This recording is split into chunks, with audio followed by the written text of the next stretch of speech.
Di dunia sekarang ini, perusahaan tidak bisa hanya berpikir di dalam batas negara mereka sendiri. Strategi internasional adalah cetak biru tentang bagaimana suatu bisnis berkembang dan bersaing secara global.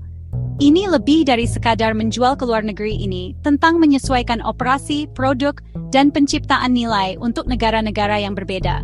Perusahaan go global untuk mencari pelanggan baru, meningkatkan pendapatan, dan mendiversifikasi risiko. Ekspansi internasional juga membantu perusahaan menghadapi kemerosotan di satu pasar. Dengan memproduksi di negara-negara dengan biaya lebih rendah atau sumber daya yang lebih baik, bisnis dapat beroperasi lebih efisien.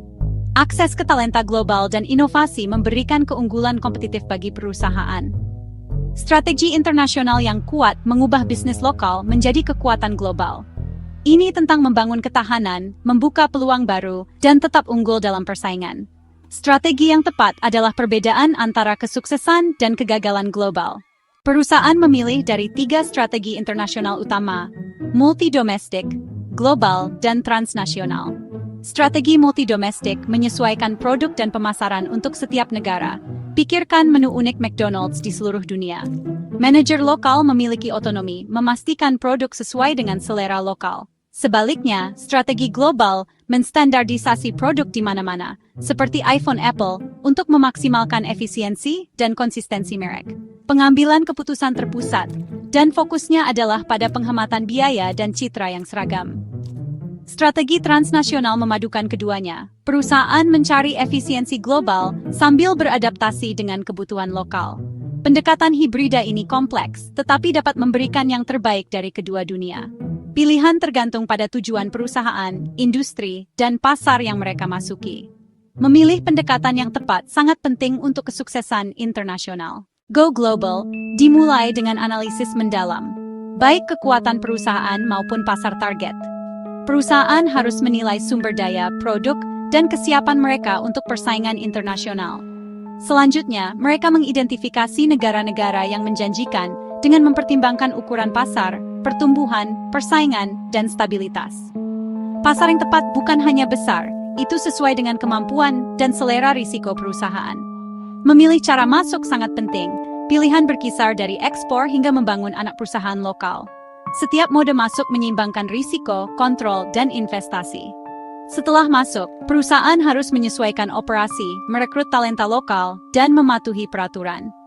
Kesuksesan membutuhkan pemantauan berkelanjutan dan fleksibilitas untuk menyesuaikan diri seiring berkembangnya pasar. Strategi internasional tidak pernah statis. Ini adalah siklus pembelajaran dan adaptasi. Perusahaan terbaik memperlakukan ekspansi global sebagai perjalanan berkelanjutan. Pada ekspor adalah cara termudah untuk memasuki pasar asing, produksi di dalam negeri, jual di luar negeri. Lisensi dan waralaba memungkinkan mitra lokal menggunakan merek atau teknologi Anda, menyebarkan risiko dan investasi. Waralaba, yang digunakan oleh McDonald's dan Starbucks, menawarkan model bisnis lengkap kepada operator lokal.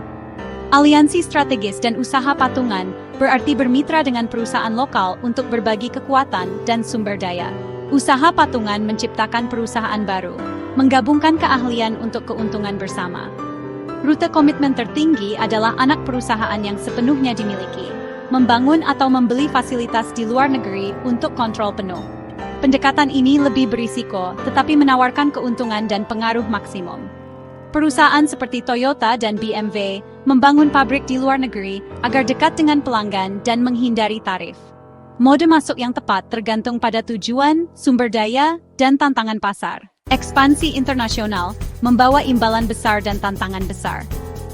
Kesalahan budaya dapat merusak pemasaran atau mengasingkan pelanggan. Memahami norma lokal sangat penting. Risiko politik dan hukum seperti peraturan yang berubah atau hambatan perdagangan dapat mengganggu bisnis dalam semalam. Ketidakstabilan ekonomi dan fluktuasi mata uang mengancam keuntungan dan rantai pasokan. Perusahaan harus mengelola risiko ini dengan penelitian, fleksibilitas, dan alat keuangan. Strategi internasional yang tepat dibangun di atas adaptasi dan ketahanan. Kesuksesan berarti lebih dari sekadar memasuki pasar baru ini tentang berkembang di dalamnya. Perjalanan ini sulit, tetapi hasilnya adalah pertumbuhan global dan warisan abadi. Bagi mereka yang menguasai permainan, dunia penuh peluang. Strategi internasional adalah kunci untuk menang di panggung dunia.